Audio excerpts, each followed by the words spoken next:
you're welcome again to AM show, and we've come to the conversation we've been telling you all about all morning.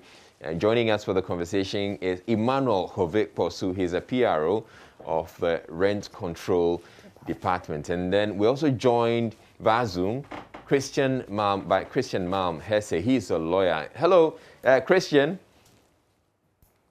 Hello, Israel. Good morning. Good morning. Good morning to your viewers alike. Yeah, and it's great to have you on the show. So we're getting into the conversation in a bit, and I want us to start with Mr. Posu, who's in the studio with us. So thank you once again for making time to speak with us. So It's a pleasure being here. each time rent issues come up, it's an emotive subject, and people have their stories. I was talking about one of my colleagues here who said in the house where he lives, the landlord says, look, when the bill comes, the utility bill comes, they don't even get to see it. Wow. And then the landlord will tell you, okay, you're paying this much, you're paying this much, you're paying that much. But they don't even know what the bill is. Yeah. And he challenged the landlord, and the landlord says, I don't like your conduct. And so he's giving him an eviction notice. Cost more, yeah. I mean, but I feel like it's the slogan for most landlords because of the scarcity. When it comes to properties, affordable properties, it becomes a cost more, yeah situation. You know, hashtag. Okay. No, but What does the law say about an instance like Something like that. Okay. Before answering that, tenants should know that the law is there to protect them. If you've not committed... that is a problem. Yeah. That is a problem the landlords also have. They're saying the rent control department has become essentially the tenant control department. Yeah. And so they also want landlord control departments. Okay, so I just said that because the law is there for both landlords and tenants. Let me clarify this. Okay. But that aspect of you, if you can't move, if you can't evict, that's where the point I'm saying the law supports or protects the landlord. If you've not committed any offense under the act, that landlord can come to the rent control department and ask for order of eviction. The issue is that if an offense is committed by any tenant, the landlord has no right to forcefully eject that tenant out of the premises. You have to come to the rent control department, apply for order of eviction. We invite the two parties, do an investigation. If an offense has been committed, we will order the tenant out of the house. The issue about utility, most landlords are taking advantage. After they've collected the rent advance and then they finish chopping in quote, then they use the utility, which comes monthly. You see, when the utility bills come, it's your duty as a landlord, if it passes through you, to even appoint one tenant to take charge of it. If you are part of the usage, you should be part of the paying. So what you do is you show the bill to every member of the premises. Then you, based on the point or based on the agreement you've come with, then you share it accordingly. So landlords who are putting their bills under their carpet or under their bedrooms, then coming out with their own rent, you are not the generator of the water, you are not the generator of the electricity. So why do you take advantage of people? Apart from the rent advance that you've taken, based on the structure you've put down, and then you've collected somebody's money, you don't have the right to take any other utility as your profit for the building you does the Rent Control or the Rent Act actually indicate or speak to this particular issue, the utilities? No, specifically the Rent Act does not speak specifically. All right. But in general terms, it should be a mutual agreement between the landlords and then the tenants. All right, let's get to Christian on Zoom. Christian, what do you have to say about this particular challenge that my colleague is facing, where when it comes to sharing or apportioning the utility bill?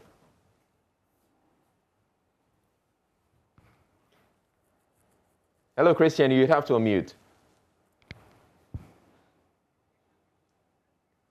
All right, we're having some challenges with Christian's connection. So let's continue with the conversation. But so there are a lot of things that have happened. The Rent Act was promulgated in 1963. And, well, it's high time something was done about it. And I was just indicating the conditions and which, I mean, pertaining at the time, or the circumstances pertaining at the time, are completely different. 58 years ago. Yeah. Yeah. I'm sure at the time there was some adequate government housing, probably where you'd have the state or the company where you're working for providing you some housing. And maybe not as much demand. Yeah. The issue is that even 1963 is even closer. Rent control started since 1942, even before independence. Okay. So the problem of controlling rent has been there ever since. But there are relevant sections, relevant provisions in the Act that are still enforceable. The issue about you finishing building your premises, not dwelling in yourself, I want to rent it out, you need to have an assessment certificate. The rent control department has to come, or the rent magistrate has to come to your premises, look at the premises you've built, and see whether it's tenantable, as we always say. Look at the materials you've used. Of course, we don't use 1963 land price to determine how much you have to charge. We don't use 1963 iron rod price, to determine how much rent you should charge. We use current information, current economic situation, to determine how much. What is interesting, some landlords who are collecting some rent, after the assessment, they realize that they should have collected more. So I don't know where the fear is, that when you come to rent control for the assessment, we are going to scrutinize your operation. Of course, there are certain things you have to do. Before you give a premises out, you have to issue the person, the prospective tenant, as we call them, a tenancy agreement. Yeah. Tenancy agreement is not an imposition you are going to impose on somebody. It's a mutual agreement. So when you register it, which the law demands you, under the PND, the Rent Control Law 1963, Section 4, it demands that as a landlord, after the tenancy has been signed, you need to register it. For us as rent control officers or the magistrate to go into it and see whether you are not infringing on somebody's human right. You know, when you indicated that if you have a property you want to rent, you should contact the rent control department, and then they'll come and see if it's tenantable. I saw any muggling. I mean, I was also giggling. I know what's on your mind. Okay. Anyone? Okay. I mean, it sounds really good again on paper, you know, but I don't know. Like I said, you know, cost more, yeah. It really is. And I mean, over the past maybe 3-4 years, as I've looked around, you know, for houses, so I've had friends who are renting, there's a certain power that landlords have, you know, which is almost like, well, we don't have to succumb to anything, because honestly, if you can't, go. Yeah, this is the perception. Hold on for me. I want to bring in Christian. Christian, I guess your line is a lot better now. Okay, so I was asking, what does the law say, or what would you have to say about this situation where landlords are essentially taking advantage of the tenants when it comes to the apportioning of utility bills, especially in situations where they have like a common meter? Yes, I mean, the law has not expressly stated the sharing ratio. So just as the rent officer in there said, in the absence of an express provision, would mean that there should be a communal sharing, which would dwell or would be hinged on full disclosure and common understanding. All right, great. Now, I'm sure you've encountered lots of people coming to you and indicating that they have a problem. And it's not just the tenants, actually. So they have a problem with their landlords, and then they also have a problem with their tenants. What are some of the common issues that come up?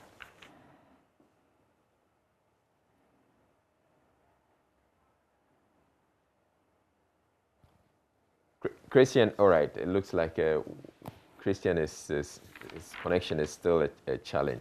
But what are some of the common issues that come up? So, day in and day out, most common is tenants who are not being able to pay their rent.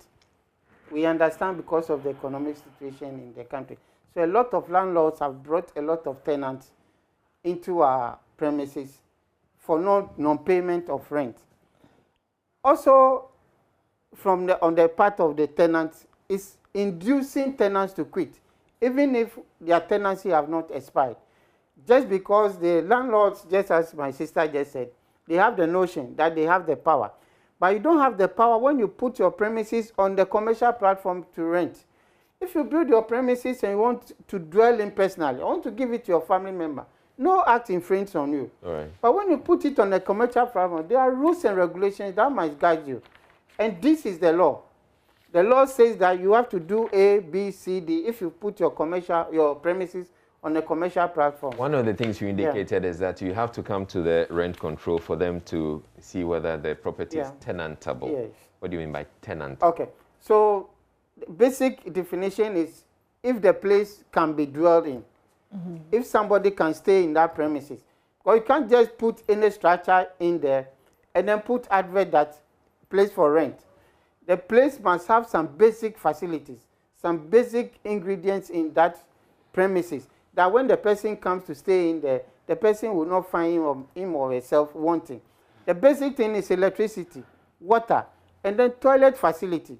Of course, we understand there are commercial or general facilities like that the tenant can patronize. But those basic 3 facilities must be in your premises. So this is what we check when we come to do the assessment.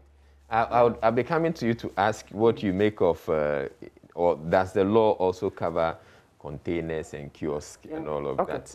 Okay. But we have Christian back on the line. Christian, we want to try again. Hopefully this time we can get to hear from you. Please speak to us. Yes. Sorry, the weather I think is messing up things. Yeah. So. All right, sorry about that. So yes, I was asking what are some of the common issues that come to your attention? Oh, basically, common issues has to do with the rent recoverable, that's rent outstanding, determination of rent, breach in obligations, that is either from the landlord or from the tenant, and recently to inducement to quit tenancy. So these are the main things that come up with respect to rent issues. But I would start off to say that rent matters in Ghana are regulated, just as we all know, by the Rent Act. It is also covered by the Rent Control Amendment Law, that's PNDC Law 163.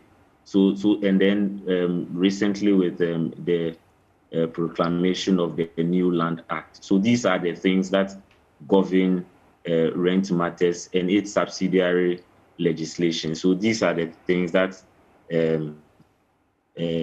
regulate rent matters in the country. All right, thank you, Christian. Now, I was asking earlier, does the Rent Control or the Rent Act actually also factor people who are having to rent kiosks and containers? And So, under the Rent Act, apart from government properties, government bungalows, government stores, and those things, any other property which is private that is under rent is covered by the Rent Act. Okay. Being kiosks, wooden or metal, being a bungalow, being an apartment or premises, all are covered by kiosk container. Yes, you're supposed to have some basic things. Yes. But many of these kiosks and containers we have around, they don't have water. They don't have toilet facilities. They don't. No, they don't. Most often they also don't have electricity. Okay. So just as I mentioned, when we look at such premises, we look if they are an adjacent general facility, like the public toilets, for instance. There are public water supplies. And then when it comes to electricity, you can use, if you want light, you can use other means apart from electric light. So we look at all this. Base, they are not like a requirement. You don't have to have electricity. You don't have to have toilets.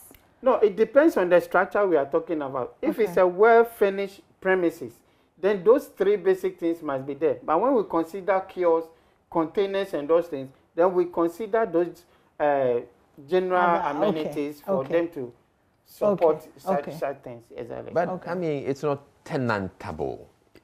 putting someone in a container and the person is taking rent and you allow the landlord to take rent from someone who's in the container. When we talk, the tenantable definition is whether the person can sleep there.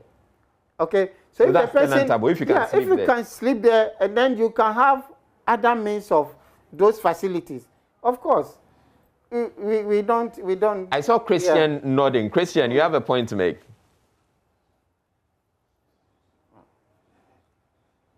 Yes, I was just trying to point out that there are no express provisions in there. I mean, as he's saying. So, I mean, once the person has that infrastructure, you look at section 1(2)(a) of the Act. Just as he started off, the rent deals with facilities, whether it involves premises, buildings, or structures, and also whether it is partially or impartially complete. And it does not, you don't necessarily need to have electricity and all of that. Once it is in a good condition for you to give out, it is good to go, because they are not expressly provided in it that you need to have electricity, you need to have like, I mean, let's just travel down to some rural areas and all the things about the three basic things he's mentioning, probably you could find none of them existing. Now we're saying that it will not qualify for rent. And if you look at our definition of lease or rent, those basic things he's mentioning does not come into the case law definition or the statutory definitions. So the practicality aspect of it is that it needs to be in a good condition. So if it is a kiosk, like you are saying, or a container building, the basic condition and the most important thing is the contractual obligations between the parties and the jurisdiction that rent control would have over, in order to ensure that the rent recoverable and obligations of the parties are met as far as the statutory provisions is concerned. And that is the interest of the law, and not basically the basic things he's talking about. But the basic things are desirable for human life to triumph. And that one is very essential. But I mean, if you travel down, not too far even from main Accra, you find certain conditions not having them. And do you hold the landlord culpable? No, probably the area is not even, it does not have even electricity, or they don't have water. You know, but the condition of life is what is important. All right. But thank you very much. It's an eye-opener. You know, I'm sitting here and I'm thinking, you know, I'm in Accra and I'm thinking, okay, in the whole of the country it's like Accra. But yes, you're right. It's not, because you can go to some villages where it's a hut. Yeah. And you can rent the hut. You know, it doesn't have electricity, it doesn't have any of this. And bath in the river. And bath in the river. And that's still, so actually, before we got into this one, we went out there to get to speak to some members of the public about the issues they've been having as far as rent is concerned. So let's get to listen to some of them. I would like to urge the government to do when it comes to rent is that they should try to enforce a law that will make at least tenants will be able to pay at least 1 month on a monthly basis, so that people can be able to cope with it, because the cost of living is very expensive in Accra, so people cannot afford 1 year or even 2 years, and people have to go and do a lot of things to get the money, suffer and get the money. So if government is able to reduce to a law that will make it so that you pay monthly, it will help the ordinary Ghanaians to be able to also save and use it for the other projects. Because sometimes people go out to hustle and come back, so they need a place to lay their head. So if they're able to get a place, if you have a place of you can sleep, it gives you a peace of mind. But if always you also have to be thinking about rent, like it distracts you and cannot let you move ahead in life, because there are a lot of projects you also have to accomplish. So you have to build house, some also have to build established families and all those things, schooling and all those things.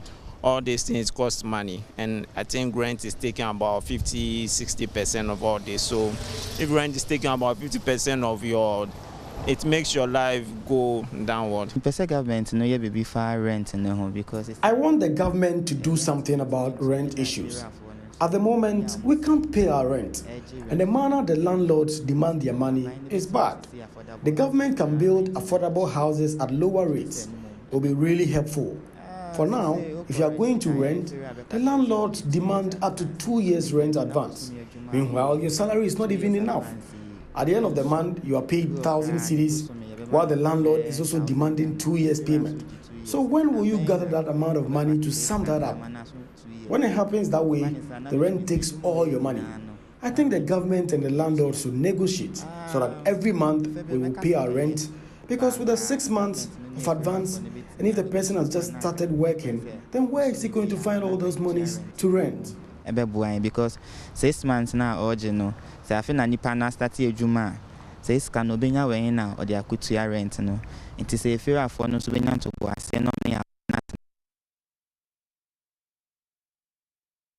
said the busumi bi agi aketua no nanka wetua rent no megidi se samum na omoye beboaye. To me there me rent a house. I have lived in a rented house for 3 years. For some landlords, when it's time to pay the rent and you don't pay, they put a lot of pressure on you. The 6 months rent advance is better than a year because for 1 year, it could be around 2,000 cedis and over. And it's very disturbing when you're unable to afford it. 1 year, no. Say, no, 1 year, be now about 2,000, now 2,000 plus, now 3,000. Now, one to just ask Canua. Now, yeah. The issue concerning rent is I would like if government would talk to the landlords to be able to take the rent like a month. You see, sometimes when they take the rent like 2 years in advance, 1 year in advance, people cannot be able to pay. So this leads to people sitting by the roadside, sleeping in kiosks, sleeping in containers. So if like the government can reach a contract with the rent control to talk to the landlords to be able to take it like on a monthly basis, I think it will help. Like let's say for example 6 months, 1 year, maybe 1.5 months, it will help. Because if you want to wait, sometimes you go to the landlord and he will tell you that you should go for like 2 years advance, and somebody will not be able to have that money to pay 2 years advance. But if you can come down to like 6 months, I think it will help. The hardest part of rent, it's one thing is that you'd have to be nice with the tenant, nice to the landlord. If you have maybe something happens and then they don't like it and then you express your concerns, it's as if you are against the landlord, and it shouldn't be so. We have freedom of speech. Everybody's entitled to express his or her mind. But some of the rent control is one thing I know about it is that you can pay for a month. When you're starting, you should pay a month, or then the next month you pay again. You shouldn't pay in advance. But here in Ghana, in Accra for example, if you pay a month, you will not be allowed. And then also to let's say the landlord doesn't want it from the house, he wants you to pack that moment, and it shouldn't be so. The laws concerning rent says that you should wait for like 3 months before you can leave the house. So I think if that can be watched, it will help. All right, so thank you very much for sharing your thoughts with us. And very interesting comments coming up anywhere. For instance, if there's an issue in the house, you have to take the side of your landlord. You dare not take any. No, unless you want to be homeless. You haven't seen some before, eh? I see. Like there's freedom of speech. No, there's also freedom of moving out. Like, no, for Izzy, you haven't felt the pain that we feel. Like, your landlord can literally just make your life hell. So the path of least resistance is to agree, smile, and give it to Jesus. Basically. Anyway, we put out the post on Facebook, and we're getting a number of comments coming. So we asked, what do you want government to change about rent? And share with us. So there, AJ says, I want the government to change the name affordable housing and name it ordinary housing for easy purchase. If more of these houses are built in various regions and with reasonable prices, high rent rate will go down. Okay. Government should first build houses for rent, then we take it from there. Oh, you want government to build the houses for rent? And Wisdom Seleza says the rents are too expensive and 2 years advance is also too much. All right. Diego says cost building materials are very expensive. Albert says we talk, son, the government no they do anything. Charlie. Rita says to regulate the rent amount. Nene Tay says, does the government do anything about rent? Evan says government can't do anything. Bayowa says, did we have that kind of government? Anthony said, but has the government built a house for someone? Wow.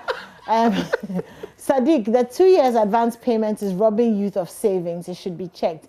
Maliki says, nothing completes the Saglami house so people can rent. Nothing. Complete the Saglami housing so people can rent. Avotri says they should regulate prices of building materials. Mary says government should build more affordable houses. Only then will rent charges plus advance payments automatically drop. Laws don't work if you force the hands of landlords. They'll evict tenants and lock their doors. Corruption always sets in when the demand is high. Minister says he should build more affordable houses to compete with the Fiura for, again, one man, one land. 1D, 1F, one man, one land. Gideon Abe, it should be on monthly payments and not the 2 years advance payments. It appears that one stays for 24 months just to pay rent. What happens to the other obligations that have to be met? To me, is preposterous and wickedness. Let me ask you a question. This 2 years thing. Yeah. You know, I think that it's against the law, isn't it? The mandatory 2 years. Do you want to just clarify for us what the... But the point is that, you see, when you are going to rent, and you go to a landlord and they say, oh, me here 2 years. And you are now... Why are you saying me here 2 years? I'm collecting 2 years. Major 2 years. I'm because my landlady is gone, so I'm reliving my conversation. I'm collecting 2 years rent. And you come and, well, the rent acts da-da-da-da-da-da-da. They'll just look at you and say, oh, okay, no problem. That's it. You won't get a house. No, you see, the interesting aspect of this issue is that the landlords are suffering in collecting these 2 years. Because this tenancy period, anything can happen. And if something happens, you've collected the money and you've chopped already. The person lived there just for 4 months or let's say 6 months. The rest of the 1.5 months or years that you have to cough for refund. You don't know how. Wait. They don't cough for refund. No. When you say you are leaving, then they'll tell you that, okay, Besa no me, you wait. When I rent out the house, then I will give you your money. If you don't like, you can go. Okay, so specifically, under Section 25, subsection 5 of the Rent Act, with your permission, say any person who has a condition of grant, renewal, or continuance of a tenancy demands, in the case of monthly or short tenancy, the payment in advance of more than a month's rent, or in the case of a tenancy exceeding 6 months, the payment in advance of more than 6 months' rent, shall be guilty of an offense and upon conviction be liable to a fine not exceeding 10,000 cedis or a term of imprisonment not exceeding 2 years. Okay, so this is it. We have short tenancy and long tenancy. Short tenancy is tenancy below 6 months. So the law demands that you, the landlord, should collect monthly until the person's tenancy expires. If it's a long tenancy that exceeds 6 months, 2 years, 3 years and above, you have the right or you have the obligation to sign the tenancy agreement for the person for that period of time. But when it comes to the payment, it should be a maximum of 6 months if you want it blocks. 6 months blocks until the person's tenancy expires. So within the period, if the person has signed a tenancy agreement with you, you have no right to forcefully induce that tenant from your premises. Under Section 27, it talks about offense to induce tenants to quit. Do you know, it sounds very nice. That is the empowerment we are giving to tenants. No, I want you to feel my pain. It sounds very, very, very nice. I have never met a landlord or a landlady who has said that, oh, this is the rent I take, okay, 6 months. I have never seen it. And you see, my thing is, as soon as you say, oh, well, the rent, this, so I'm going to rent control, all they'll tell you is that, go, I won't give you the property. It's not by force. At the end of the day, it's my prerogative whether I want to give you the house or not. That is the empowerment. That's the law. I mean, if you go to the landlord and the landlord says, no, I won't give you. So you're talking about rent. Okay, I won't give you the place. What can the law do about it? Let me put that to Christian. Christian, what will the law have to say, or what does the law have to say about a situation where you go to a landlord, the property is available, you discuss it, but at the point where you're talking about rent control, and then he says, the landlord says, okay, I'm not going to give it to you. Do you have any, rights under the Rent Act? Yeah, I mean, in this situation, the refusal to rent out the property would mean that it is based upon disagreement on the rent, and in that situation, what would come of aid to you is evidentiary or documentary evidence, and in the absence of that and its word of mouth, it will be very difficult to enforce your rights. You see, the rent out was couched out during the socialist era, that's during Nkrumah's time, and it is very meant to protect the tenants themselves, so that if you have a landlord who would expressly say that to you in your course of negotiations and all of that, and you can show either by email trace or by these days WhatsApp and all of that, then you could go to the district court or the rent magistrate and have that right asserted. Christian, a question. I mean, do you really, Christian, do you really want to start off your living relationship with your landlord from a point of, I took you to court so I could pay 6 months? That one too will be very problematic. That is the problem. The relationship should be cordial, but even where your landlord, seeks or would want to make life unbearable, you have the law protecting you. You know, even where your tenancy expires, the law makes you a statutory tenant, that the landlord cannot evict you unless he goes to court for repossession and ejectment. You see, so the balance of the law is tilted so much to the tenants, but most of the tenants don't know the power that they have. I don't know the if landlord would want to act against Christian, I don't know if it's about power. I don't know if it's about power, because I really want us to have a very realistic conversation about the living. Like, have you ever had a landlady breaking anointing oil bottles and communion wine bottles behind your window in the middle of the night trying to evict you? Like, what does the law do about that in the middle of the night when they are breaking the bottles? So that is the landlord doing everything to induce you to quit the rent. And that one, you can take the landlord to the district court or the rent magistrate, have him restrained. So that's why I'm saying that the rent laws are very protective of the tenant. The landlord cannot come and do anointing oil behind your window at 12 Oh, you haven't met some of the landlords. Persons like that, persons going through such pain and turmoil should have recourse to rent control, and the officers would have them go to the right forum, or they could all the same get to lawyers, and the lawyers will fix them by writing probably letters to the landlord and reminding them of the rights that the tenants have under the law and all of that. Ghanaians should be more vengeful, you know. So is all of this free, Christian? We've developed the law. Is all of this free?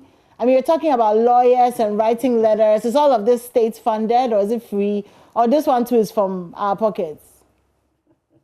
Oh, you see, legal aid too is there. So for those persons wow. Okay. All right. Okay. Nice one. I think you've answered my question. Thank you very much, Christian. But you never know. Most law firms in Ghana have it as part of their budget to do some pro bono cases. So you never know. Know. So you just knock on any door of a law firm and you could satisfy that budget for the pro bono. You never know until you. Christian, we want to put out. Are you willing to put out your number so people can come to you for pro bono? Pro bono. I would have wished, but if only General Legal Council would have allowed me. Wow. Christian, don't go anywhere. We want to have a conversation with some of our listeners. So we have Aku who's calling us from Ho. Aku, good morning. Good morning. Hi, what's your question or what's the issue you'd like to raise? Please, I want to ask if they are taking 2 months or 1 month as an advance. That is not an issue. The issue is this. How frequent are they supposed to increase the rent? Because the landlord can take only 1 month and decide to increase it every month. It can take 2 months, 2 years, and you have your peace, and it takes 2 years to increase. Okay. And the rent control man, I think he's always at the office. Can he tell us how many houses are tenable in Accra? He's just at the office. He should change his coat, wear his boots, and go to the road. Thank you. Wow, right, Aku, that's a little savage. Yeah, but I mean, he is wearing his coat here now because he's coming on the show. I don't think that. Plus, there are officers who go out onto the, in the ground. Don't mind our listeners. They are very troublesome. We get more pressures more than this. Okay. So we have the shock absorbers. So you are used to it. Let me talk to Akwe, and then you can come and answer the 2 questions. So Akwe is also calling us from in Sawam. Akwe, good morning. Good morning, madam. Okay, so what's your question or what's the issue you'd like to raise? To the program. It seems the rent officer is talking about the rights of the tenant, and we've been left out. The rights of the landlord. All right. Some tenants think that once they've paid their rent, utility is another issue. They don't want to pay their utilities. Oh. I have a tenant in my house who claims she traveled about 2 weeks, or I think 3 weeks, so she will not pay electricity and water. I want to find out from the rent officer whether she can be ejected, or once she has paid her rent, I should still allow her to stay in my house. I want to find out from there. All right, Akwe, before the rent control officer comes in, I want to understand, the person traveled for 2 weeks. Or 3 weeks. Exactly. So they traveled for 2 weeks. That's like half the month. So half of the time. Her outer lights. Okay. I have an outer house. Okay. That is where she occupies. Her outer lights were on 24/7. Okay. And probably her fridge. Tell me she's not going to pay utility for that month. All right. I want to find out whether I get it. I should still maintain her in my house. All right. I get This it. is the problem we've been having with tenants. They think once they've paid their rent, that is all. All right. They will not do anything. Akwe, now that we have you on the phone, can you tell us what are some of the other issues apart from they refusing to pay utilities? Please come again. I'm saying now that we have you on the phone, can you tell us about some of the other issues you're having with the tenants apart from not wanting to pay utilities? Thank you very much. The tenant will not sweep. Hey. Initially, I told her, look, you can't come and stay in my house without sweeping. You will not believe it. I'll be sweeping. The landlord will be sweeping while the tenant is asleep. All because she has paid her rent. Okay, so sweeping, which other issue? And then lateness. You see, I did initially the house. I did not build the house for renting. Okay. That's my personal, but I have outer houses. So a tenant comes around 11, 12 midnight, only to come and wake up to come and open a gate for her. Some of these things. Akwe, why wouldn't you give the tenant a key? A key. Yes, I did it. I gave her a key. But upon a second thought too, I realized that sometimes whilst I'm asleep around 10, 11, 12. My padlock, it's outside. So there is a probability that somebody can break into my home. Okay. You see, yes, I'm giving her a key, a spare key, to get access to the house. But sometimes you can lock outside and then you are in.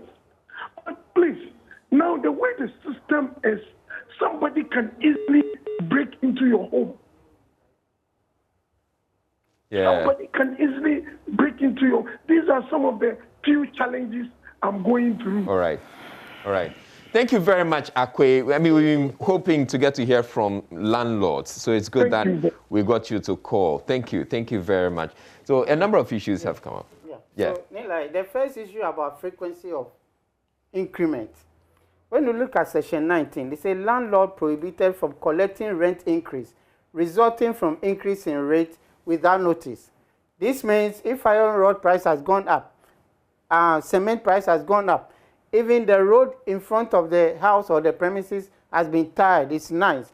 You, the landlord, have no right to, based on this, to sit in your corner and then increase rent without notifying the rent control department. All right. If such things are done, you report to us, we come and do what we call reassessment. If assessment has been done already, we take into consideration all those factors and then we increase the rent for you, give you the assessment certificate where we indicate how much you have to charge for a period of 2 years. So within the period, if another improvement has been done, you have the right to come to the rent control. And it's not only the landlord, the tenant also has the right to come to the rent control for reassessment. Of course, if the building or premises is dwelling in is deteriorating, you cannot keep on paying the fixed rent that you were being charged. You need to come to the rent control. If you come and we see that it's deteriorating, we'll slash the rent down so that you can be compensated for the period you are left with. The issue about sweeping. Okay, when you look at section 17, it talks about what the landlord can stand on to apply for the order of eviction.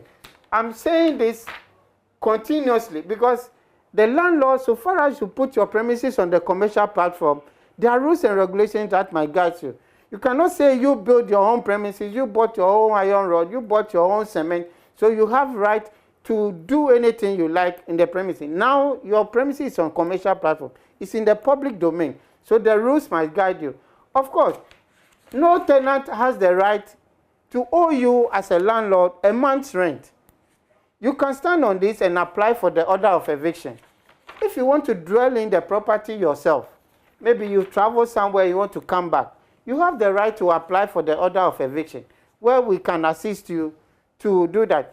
But this notion in the minds of tenants that when you are being evicted, you should be given 3 months grace period, it's not in our laws. People even go to the extent that that 3 months should be free. There's nothing. If you look at section 31, it talks about nothing should prevent the landlord from collecting its rate from any tenant. If you've paid your annual rate or the property rate for a year, and you come to bill in my property, then you are moving out, you say I should divide that property rate into how many sections, then give you 3 months free. Who is going to pay for that? So there's no free rent, and there's no grace period. The scenario is that if you come to somebody's premises and you want to dwell in for a year, getting to the 3rd or the 2nd month to the end of your tenancy, you should start conversation. Start talking to the tenant, the landlord, whether you renew it or you want to vacate, so that the landlord, because it's a commercial venture is dwelling in, can start also looking for somebody when you move out to come and dwell in. But you wait to the end of your tenancy before you go before the landlord or run to the rent control department that you want grace period. And then also the grace period must be free. Just as I said, there's no grace period and there's no free rent. Okay, so still there are at least 2 issues I want you to deal with quickly. There's this tenant who, Akwe, as he indicated, you were away from the property for about 2 weeks and you come back and say you won't pay utility bills. Right? It says your light is on 24/7. Okay. And I'm sure there may be other gadgets in the building, maybe your fridge, that's still on. Okay. So the issue basically is that when the landlords are taking in the tenants, the basic thing they have to give is the tenancy agreement, where your rights and responsibilities, your duties and all those must be spelled in the tenancy agreement. Of course, if you cannot write as a landlord, you can come to the rent control department. We can assist you in drafting one. Or you can see Chris and his colleagues as lawyers. Right. They can also help you to come out with a tenancy agreement. So this should be the basics. Before even you collect money from the tenant, you have to issue this tenancy agreement. So you tell the tenants in the agreement that you have to sweep. Exactly. No, you see, under section 17 again, subsection 1C, it talks about causing nuisance and annoyance, using the premises using the premises for illegal and immoral purposes. But when such offenses has been committed in the mind of the landlord has no right to forcefully eject the tenant. The landlord has to come to the rent control department, who pass through the legal means, just inviting the two of them, do an investigation. If necessary, we have to pass it to the rent magistrate. We do that for the magistrate to declare that illegal and immoral purposes offense has been committed. So based on that, you have to move out of the premises at this particular time. So the landlord has no right. It's not that the law is citing on the side of tenant. Just as I said, you have the right as landlords under the Act. The tenant too has a right under the Act. All right, well, thank you for that. Shall we take a few more phone calls? Let's go to Bolga and speak to Gabriel. Gabriel, good morning. Good morning. How is the morning? I'm okay, great. So what's your question? What's the issue you'd like to have addressed? I think that you are more emphasis on the tenant than the landlords. Okay, go ahead.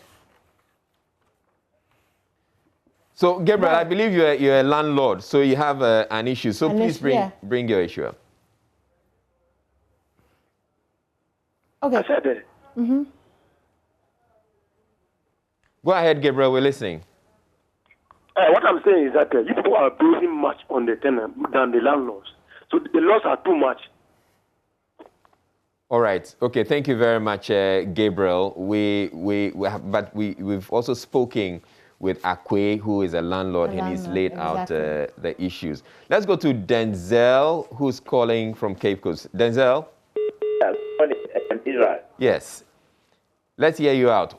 See, and again, the conversation we're having is about what we need to do or what you expect. Israel. Yes. Good morning. Yeah, good morning. So I'm saying the conversation we're having is what you'd want to see change about the rent law. It's beginning to, it's turning out to be like a rent court, but that's not what we're trying to do. So we're talking about what we need, or what you want to see changed about the law. Yeah, okay, Denzel, let's hear you. I think the rent law should affect the landlord and then the tenant as well. Okay. You know, when the officer was explaining to issues concerning how the tenant is to pay advance, he was emphatic on 6 months rent advance. But my question is, if the tenant decides to give you 2-3 years to cover his or her ass, what about that one? Okay, thank you very much. Then my second question is, yes. If a tenant is occupying your premises, okay, and there are some renovation works on the premises, should the landlord factor it in the next rent advance, or what should be done with the expenditure done? That is, the expenditure made by the tenant. All right. Okay. What's the say on that? Thank you. Thank you very much, Denzel. Let's go to Boateng, who's calling from Manso Nkwanta. Boateng, can we hear you? Yes, I'm also a landlord. All right. And I want to contribute a lot of it of your discussion. Please go ahead. The law is a lot about tilted towards the tenant. The tenant. Yeah. In the expense of the landlord. A tenant comes to the house to rent. There are conditions and it becomes a contract if you enter by looking at the laws of the rent law from 1 month payment to 2 months, and you enter and the person violates that law by giving the conditions, cleaning their house, doing this, coming in late. Tenants are the people who normally leave the main gate. They don't close it. They do a whole lot of things. But anytime there is a tenancy issue, the law, the society move to the tenant side. One example, the law says landlords should take 1 month rent. Let's assume that I am a landlord. I also have children who are yet to go to schools, universities. I have to pay their bills. I have to pay their fees.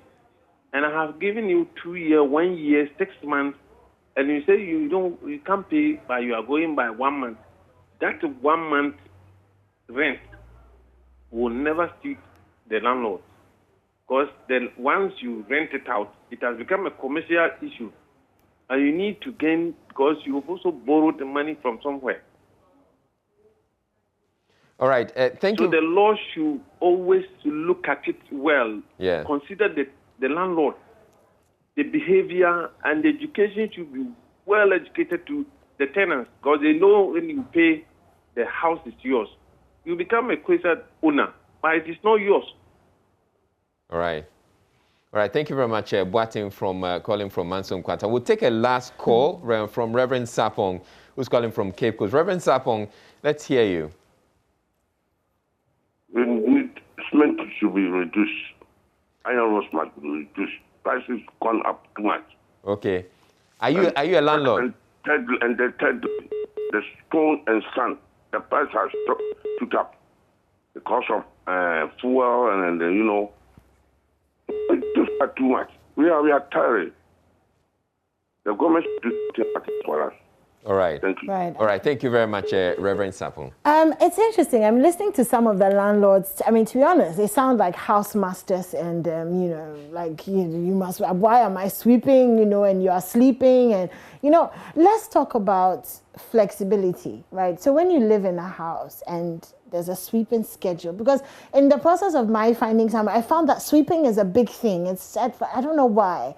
But there's a sweeping schedule, and your landlady or your landlord wants you to wake up at 5 a.m. and sweep. You're like, why do I have to wake up at 5? The point is, there's some of these very rigid things. So, you go out at 11, you've gone out, you've come back late. When you're renting from somebody, do they have that right to infringe their values or how they want things done on you? And then secondly, it talks about illegal and immoral things being done. Well, what are these illegal and immoral? If you can classify for Israel, please. Okay, so the last point, immoral, illegal, we know our culture, we know our society. Selling weed, smoking in somebody's property. Smoking? Yes, weed. Okay. Let me be specific. Or inhaling those substances. All those things are, but as this has to be determined by the magistrate. Okay?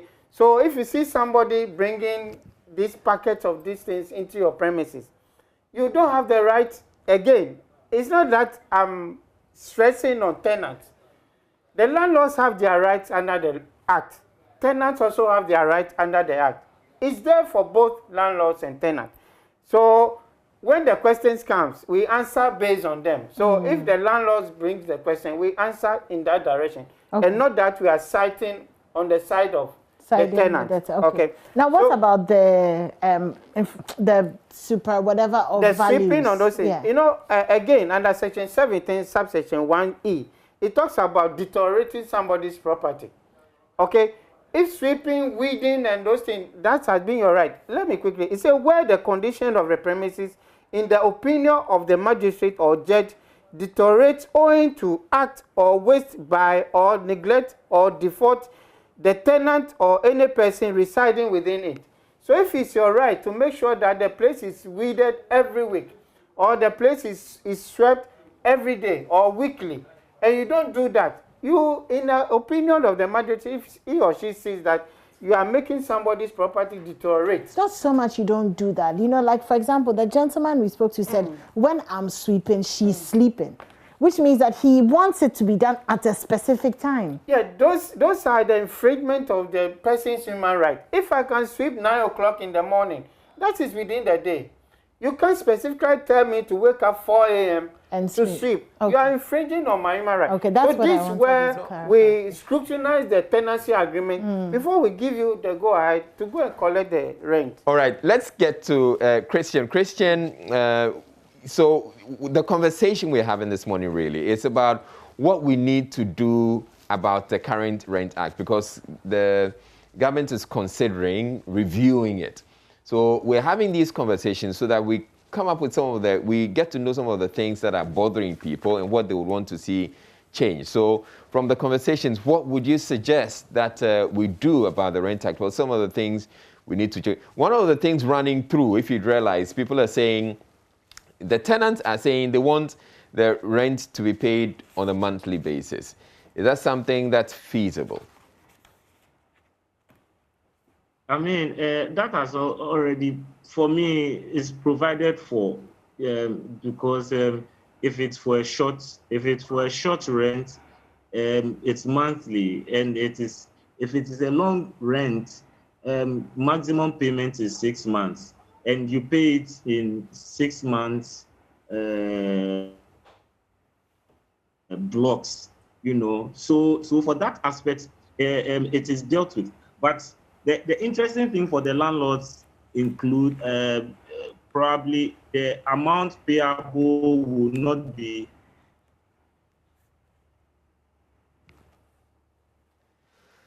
All right, the connection to Christian is bad, but I'll come to you in this. Yeah, so just to continue from where Chris is. Yeah. You see, investing in real estate is a long-term investment that you cannot build your premises now and within 5 years you want to recoup your money. That's why the six months is there. Just as I've mentioned, a lot of landlords are suffering. Because if they take the 2 years and something happens, then they have to cough. You see, within the period, the tenant can flout any of the laws. You have to apply, and then when we ask you to refund the money, now you have to tell us to wait for us to get somebody to pay the 2 years, which is also illegal again, before you can get your money. But if it's within 6 months, you can pass through 1 or 2 steps, you organize yourself, we push that tenant away, then you get a fresh tenant into your premises. Right, so you're in the process of reviewing the law. Yes. How or what do you intend to do about this aspect, about how long someone is supposed to be paying for, whether 1 month or 6 months? What are you doing about it? Okay, so what we are considering is to take the inputs of the landlord. It's a stakeholder the dialogue we are doing now. The concerns of the landlord is that the 6 months will take a very long time. Okay, in any case, when you get loan from the bank, they take the monthly repayment. And not that you take 2 years, you go and pay, you have to wait for another 2 years before you come for any rent. But we are still considering them to increase the 6 months to 1 year. Right. So tenant will have the right, or landlord will have the right to collect monthly up to a maximum of a year instead of the 6 months we are having now. So this one of the consideration we are thinking about. All right, and one of the things that has come up is, you're in a house where the landlord says, okay, you're supposed to come home by like 10 o'clock. 10 o'clock. How do you intend to manage a situation like that? No, that one is clear, that you cannot induce somebody to quit, or you cannot infringe somebody's human right. You know, in drafting the tenancy agreement, you need to take consideration of our constitution. You need to take into consideration what we call a universal declaration of human right. You do need not to infringe on somebody's human right. So when you bring the tenancy agreement to our office and we see such provisions in it, we cancel it. Because the constitution supersedes any other laws in the country. So we scratch all those things for you to go and redraft it and then come back to us before we approve it. Aren't you being unfair with to the landlords, because they have genuine issues, as we heard Mr. Akwe saying. So they have genuine issues.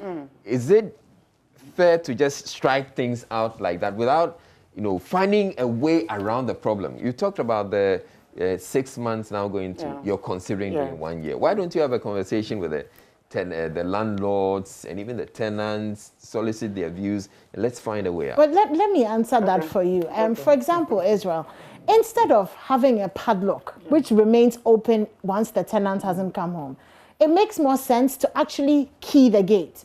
So solder it or whatever, put the lock inside, and then you can lock it from inside, you can lock it from outside. So when I'm going to bed, I lock it, I pull out my key. When my tenant comes home, she can open it and come inside. We have to be reasonable, because you're giving out your house to adults. So you don't expect that you'll keep a padlock outside and say, oh, come back at 10 o'clock, otherwise I'll be locked out. I mean, we need to move from a very, Which way it is. I mean, I think there should be a conversation. Let's agree on some of the things. So, we've talked about the 6 months going to 1 year. What are some of the other things that you're looking at? So we are also looking at these hostels and apartments across our universities. Though the law provides that rent control should take charge of it, but this time we are going to take full control over these apartments and then control the rent or the hostels fees they charge. We've heard that we are still considering there is a petition before the Speaker of Parliament, which has been passed into our office, to consider the outrageous charges along our universities. The dollar charge. Again, the issue about agents. Collecting 10% left, 10% right. It's 50 cedis for every viewing. No, that is what they call the moving fee. 50 cedis for every movement. Aside the moving fee, they now charge you 10%. 10% from the left and from the right.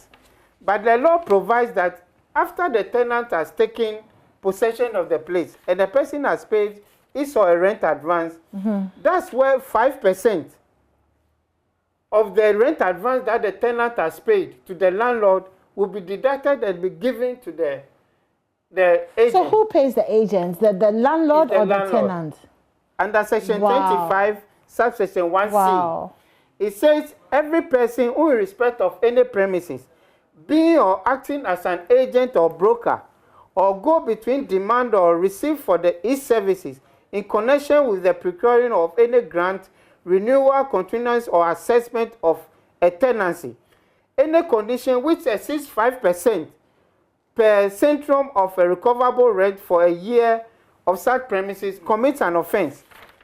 And the offense, if you are culpable, you pay an amount, of the 10,000 or to imprisonment, or if the landlord or the magistrate so wish, can combine these two fines. So the issue is that when you introduce somebody to a landlord, it's the landlord who has contracted you, because if the premises is not vacant, you will not know until the landlord tells you that I have a vacant premises, go and get me somebody to come and occupy. So it's the landlord who has contracted you. That's why you've got the power to write on your billboard or wherever, 2-bedroom house for rent, single room for rent. So if I'm working, looking for an apartment, and I see your billboard and I called you, and you show me the premises, that moving fee is illegal. So when you take me to the premises, and I like the place, that's when I will pay. After the payment, the landlord will take 5% for the job you've done. Just like the general insurance business. I've contracted sales agents to go and look for clients. When they bring the clients and the clients come to pay their premium, that's where a commission is taken and given to them. You know this is not how it works. Right? You know this is not how it works on the streets, right? No, we call them Goro boys. So just as I said, the new law, the new act that we are considering, we are going to train them, issue them with license and certificates, and be publishing their names as frequent as we can, so that if you as a prospective tenant, you want to deal with any of them, you look through the accredited people, and then you deal with them. If any of them go contrary to the act, we just withdraw the certificate or the license. And then we just cancel your name out of the premise. So these are some of the things we are considering. Christian, so we've been having some challenges with your connection, but I hope we can get to speak with you now. So I'd want you to tell us what are some of the things that you want to see change. Some of the things that he has spoken of, they spill over into the real estate bill. Yeah, some of the things he's saying, they spill over into the real estate bill. So that one, the Rent Control Act cannot extend to that aspect, you know. But even though in general, all those matters deals with housing and real property, but dealing simpliciter with the rent control laws, the areas dealing with agents are more expressly dealt with in the real estate bill. All right. Now, okay. issues Chris. of people or persons. Chris, Mr. Kwasu wants to make an intervention. Yes. Yeah, Chris. So the Real Estate Agency If I may conclude passed, my submission. Now, I just want to make a comment that the agents are categorized into two. There are some aspects of agents. If you go and rent or be a betweener for more than a year, that's where the Rent Estate Agency Act covers you. But if it's below 1 year, then that's where the Rent Control Act, which we are considering now, also come effect. So there are two categories of agents we are dealing with in the two acts. So you can continue Chris, with your please continue. submission. Oops. Okay, looks like Chris's connection. Chris's internet is annoyed with you people. Yeah. Okay. All right. So, Mr. Kwasu, any other issues that you're thinking that we should be amended in the new act? Yes. So you know, we are still thinking it's 1963 Act, but there are some relevant provisions there which still can be enforced. All right. So the three basic things I've mentioned are the major issues on the table now we are discussing. So if they are agreed on, then that will be factored into the old bill. That's where we change some small things and then. Now, there's some tenants, let's take this one quickly. There's some landlords too who, when you approach them, they will tell you, you tell them, okay, I'm Nzima, or from this particular tribe, I'm Ever, or something, and then the landlord will decide, okay, I don't intend to give you the property. Is that fair? No, it's not fair. But just as you mentioned, it's not specifically stated in the Act. But sometimes, based on some experiences they've had from different tenants, I can specifically say an example of some of our foreigners who comes in. They just come in as, I'm coming to dwell in alone. Before you realize, there are about 20, 30 in a room. So when you are coming, the landlord will have to be sure whether you are from that side of the world. So that when you are from that side of the world, of course, he knows the notion is that you are from that side of the world, this is your behavior, so I'm not going to give it to you. So just as I said, it's not explicitly stated in the Act, but based on the experience of the landlord, they consider. But if you're renting a property, now that you brought it up, if you're renting a property, are you supposed to indicate the maximum number of people you're going to be in the room with? Yes, you know, it's an agreement, and you have to come out in good faith. You have to tell the landlord all what you have in your mind, so that if the landlord, based on that, can consider you, then he does. Because if you are coming as one person, and now you are 20 in the room, you see, you are going to put so much pressure on the premises, which means the lifespan of the premises is going to shorten. But if you tell the landlord that, yes, we are 20 that we are coming, and then based on the strength of the premises or the structure, it can accommodate you, fair enough. So you have to be in good faith in declaring whatever intention you have. All right, well, thank you very much, Mr. Emmanuel Hovey. So he's a PRO for the Rent Control Office. Thank you so much for joining us this morning. And of course to Christian, who joined us via Zoom, and of course to you for taking part in this conversation. We're going to take a short break, and when we come back, we'll be talking about your prostate. Yes, you. So don't go anywhere. Still the AM show.